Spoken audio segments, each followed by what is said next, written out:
Dakle, Maja Šoldo. Ja sam Maja Soldo. Gospođa Maja je pravi primjer vrhunske zastupnice u osiguranju, a njezina ljubaznost, efikasnost i stručnost zaslužuju svaku pohvalu. Toplo bih je preporučio svatkome tko traži sigurnu i kvalitetnu podršku, Tomislav. Jako lijepo. Kada pišete pohvale, ne morate ukratko, volimo čitati pohvale. Hvala i preporučite nas i dalje. Može? Želim podijeliti svoje izuzetno pozitivno iskustvo s Đom Jasminom. Ona je profesionalna i pristupačna osoba koja je u potpunosti posvećena potrebama svojih klijenata.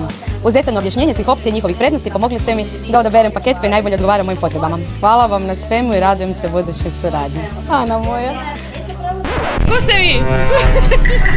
Da vidimo. Ugovorio sam dopunsko zdravstveno osiguranje preko gospođe Mije. Ja sam gospođica još uvijek. Jako sam zadovoljan uslugom. Sve smo brzo i efikasno i bezbolno riješili. Svakako preporučujem. Darko. Čekaj, da se ja vratim na position. Gospođa Cuculić se pobrinula da na vrijeme dobijem informaciju o poskupljenju moje police dopunskog osiguranja te mi ponudila jeftiniju s čak boljim uvjetima.